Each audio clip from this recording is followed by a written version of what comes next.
Hi everyone, so this is a video on my sister's transitioning hair, just a last minute kind of hairstyle. This is Tanisha. She has waist length transitioning hair and she's been transitioning for about a year. She actually has 3 different textures on her head. She's got the new growth, she's got texlaxed, and then she's got bone straight ends. She plans on transitioning for another 2 years before she's ready to do the big chop. Normally she does the same thing, a braid and curl that she wears in a side pony. So today I decided to try something different and do a twist and curl, or a flat twist and curl. It takes a really long time to apply conditioner, so here I'm just helping her apply her deep conditioner. And she's got a lot of hair. Even though it's full of water, her hair is super thick. I'm a little bit jealous, but it's gorgeous. Now that she's rinsed out her deep conditioner, her hair is about 50% dry, and I'm going to start the flat twisting process. I started by dividing her hair in half down the middle with a wide tooth comb. And if you've ever transitioned, or if you are transitioning, you know that detangled hair is a must, and it takes forever.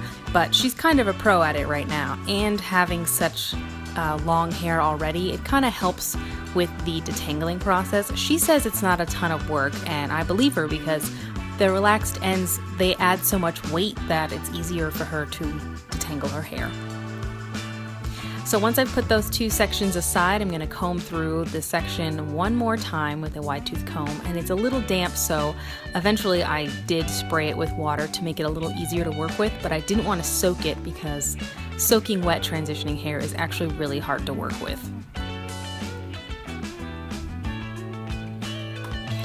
And this is not a flat twisting tutorial. I'm not the best at it. I know how to make it work and I know how to get a certain look with it, but everybody flat twists different. It's really just doing a 2-strand twist close to your scalp, kind of like a cornrow, only you're using 2 pieces instead of 1, but everyone does it differently. So no, this is not a tutorial on how to flat twist.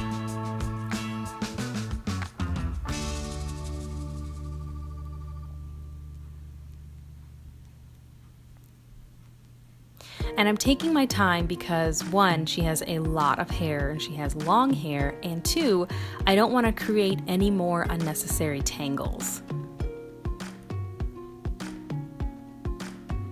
And I sped up the video a little bit, but I'm being very gentle with getting through all the knots that I create while twisting.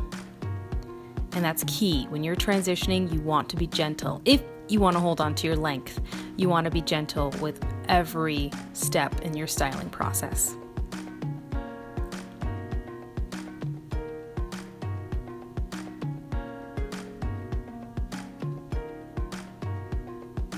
Oh, and she's already applied her leave-in conditioner, and I will have all details of the products that she used in the description box. So fast forward a little bit, I split each flat twist into 2 pieces and put a perm rod on each one, and then I used the Protein Eco Styler gel to slick down the ends to make sure that it would all stay in place. But her hair is not soaking wet, so it'll dry faster. Here's another shot of doing another flat twist. I've sped it up a lot here. I am being really gentle, but this is just another example of how to flat twist, and then the things that can go wrong when you're flat twisting and curling somebody else's hair. She doesn't have a whole lot of perm rods. In hindsight, I would have used all of the same size, and I would have used smaller ones.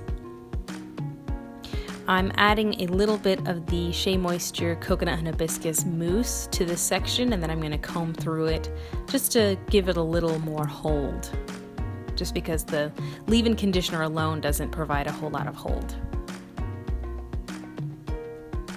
And I'm splitting this section in half, and I'm putting a rod on each end and slicking the very ends of the hair down with the Protein Eco Styler gel. She's not protein sensitive, so if you are protein sensitive, maybe use a different kind of Eco Styler gel. And then I release the second half and also put that on a perm rod. And sometimes when you're doing this, it helps to have extra rods handy because things like this can happen. So I had to improvise and used a scrunchie to keep the hair in place. And then I did the front with smaller rods. If I had more, I would have done her whole head with the smaller rods just because they match the twist out texture a little bit better than the black and the teal rods. But this is what I had to work with. She doesn't do her hair a whole lot, so she doesn't have as many rods as I do. She slept on the rods and the flat twists, and this is the next day. She's gently taking down the twists. She didn't put any oil in her hands or anything because the products that we used, you know, there's no frizz. And you can separate your hair as much or as little as you like. As you can see, the front texture looks a little bit better with the small twists than the back with the bigger rollers. So if you want to try this, I would suggest using smaller rods all around, but it's still a really, really cute style, and she really liked it.